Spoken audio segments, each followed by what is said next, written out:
everybody, welcome back to Let's Talk. I'm your trainer Meera. Guys, I was always that person who used to get really excited reading dictionaries, especially when it comes to new words. I always end up finding the origin of that word. Some words are French origin, Portuguese origin, Arabic origin. Similarly, there are certain English words which are Indian origin. And that is exactly what we are going to learn today. Now, let us make this session really exciting and fun. I'm sure you will get to know something really interesting and you can start using it in your day-to-day lives. Let's quickly start with our first word, and that is bandana. Now, we all know that bandana at one point was a style statement. They're basically scarves which you can tie around your head or your necks. So what are they? Scarves to tie around your heads and necks, which usually is very colorful and bright and vibrant. They basically protect your hair from getting all tangled, right? I'm sure most of you have bought it at one point of time or are currently using it. Well, I use it under my helmet when I ride a scooter. Now, let's move on to the next word, which is chutney. Now, this word especially is in the English dictionary because it's now widely used all over the world. It's basically a nice and tangy and spicy mixture of different vegetables and fruits that you can eat with Indian bread. So what is it? It's a dip. It's a dip that you can eat with anything, probably rice or probably Indian bread, right? Like I said. Now, moving on to the next word very quickly, guru. Most of us have heard this, but did we know that it was Sanskrit and Indian origin? And what does it actually mean? It means a person who is really experienced and is elderly as well. Experienced in what? In any field that he's been researching about or studying about. And what he does is that he helps other people understand that topic and guide them well, right? Give them different advices. Right? Experienced, elderly and knowledgeable who would train you and guide you. Moving on to the next word, which is yoga, an extremely widely known and people are going crazy about this type of exercise is from an Indian origin. Did you guys know that? Absolutely. Well, what is yoga exactly? It's a type of an exercise to keep your body, mind and soul in line. Now, what is yoga? It's a type of exercise, right? Which is also from Indian origin. Well, moving on to the next word, which is Hullabaloo. Sounds a little crazy, right? And fun, but what does it mean? Well, Hullabaloo means a group of angry people who are making a loud noise together. So how you can use it in a sentence? I had gone to the temple the other day and there was so much hullabaloo around us, which means a lot of people who were making loud noise. Or probably you were outside a movie theater and there was a lot of hullabaloo around you, which means a lot of angry people making loud noise, right? That's how you can use hullabaloo, which means loud noise by angry people. Okay, moving on to mantra. Now, what does mantra mean? Mantra is basically a hymn or a word which is repeatedly used for focus and concentration. And something like Om, right? Where you continuously keep making that sound Om so that you can concentrate. And that is what mantra is. Words or a sound repeatedly used. And nowadays, we also say that my mantra in life is to live life king size. What does that mean? We are actually trying to say that I repeatedly tell myself to live life king size. Again, the same meaning, but it's your mantra that you follow. My mantra could also be stay healthy, stay happy. If I'm repeatedly telling this to myself and I'm repeatedly working on it for my happiness and concentration, that becomes my mantra, right? What is your mantra, guys? Tell me in the comment section. Okay, so mantra is a word or sentence repeated continuously in your head. Okay, moving on to the next word, which is, you guessed it right, it's yar. Yar has been recently added in the dictionary, and what does that mean? It's a very informal way of addressing a friend in India. For example, you would end up saying, "Arey yaar, come, let's go for a movie." You're basically addressing your friend and telling your friend to, hey, let's just go for a movie, right? Another very informal and a little slang, but an informal way to address your friend. Okay, now khaki is a type of cloth which is usually pale yellow or the color of sand, and it's essentially used for military purposes and for military men to wear them as their daily clothes because they're very rough and tough, and that is what khaki represents, and that is also included in the English dictionary now. It's a rough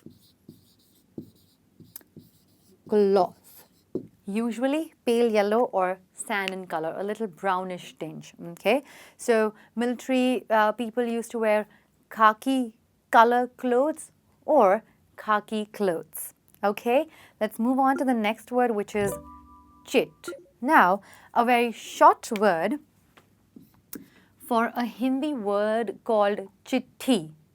Chitti basically is a piece of an information on a piece of paper which I provide to someone or I give to someone, and its short form or a short word out of chitti, which is a Hindi word, is a chit, a small piece of paper with short information written on it. Right, moving on. Dinghy. Now, what does dinghy mean? It's another word, the actual Hindi word for dinghy is dinghy, similar word, which actually means a small boat for rowing purposes, and it's actually open air. Nowadays, dinghy is used for recreational activity or just for simple fun and rowing, probably for some competitions as well in the south of India. And this basically means an open air small boat. Okay, moving on to the next word, which is punch. Well, not the punch, but this is basically a drink. Essentially, it means a drink made with 5 different ingredients and mix of different ingredients. So there could have been wine, there could be rum in it, and different juices of different fruits. Basically, punch comes from a Hindi or a Sanskrit word panch, which means 5. And that is why there are times when people say, hey, I'm going for rum punch, which actually comes from a place where people used to get together and have this drink, which was a mix of 5 ingredients. It's basically a drink of 5 ingredients. All right. Now, moving on to the next word, which is saree. Now, S-A-R-I or S-A-R-E-E is they're both the same. That's basically a really long cloth which is draped around women for daily life purposes, for daily uses, just like our trousers or pants or t-shirts. Saris are the Indian version of clothing for women on a daily purposes. So it's a clothing. All right, moving from saree to shawl, another piece of cloth which is basically wrapped around during winters or in the northern side of India when there is a lot of cold and it's very, very cold outside, and that is when you use a soft wool that protects you from the winter and from the cold, and that is what a shawl is, right? Again, to wrap around mostly your shoulders, okay? Saree would be all over, right? But shawl is just for the shoulders.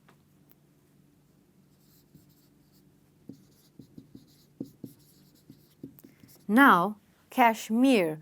This word comes from a place in India called Kashmir, which is actually from the letter K, which is in the northern side of India, right? And there is actually a goat which provides with the most soft wool, and a wool that can actually protect you from great winters. And that is how we derive the word Kashmir from this goat, which actually gives you really, really soft wool. Okay, so Kashmir is soft wool clothing. Well, now the thing is, you can have a cashmere shawl as well. You can have a cashmere sweater or a jumper or a pullover or just a wrap around your neck, which is of cashmere material or wool. Got it? Perfect. Moving on to jute, another very, very rough and tough material which is woven, and you can make baskets out of it or bags out of it. Nowadays, jute has become so common, it's very common in use for fashion purposes, right from making handbags to shopping bags. People use jute for a lot of purposes, but initially they used to make baskets, like fruit baskets and vegetable baskets, and it's very, very rough and tough, okay? Another, you can make what? Baskets out of it or bags out of it. Okay, it's another rough and tough material. Moving on to the last word for the day, which is veranda. It's nothing but an open space outside the house where families get together, they talk to one another.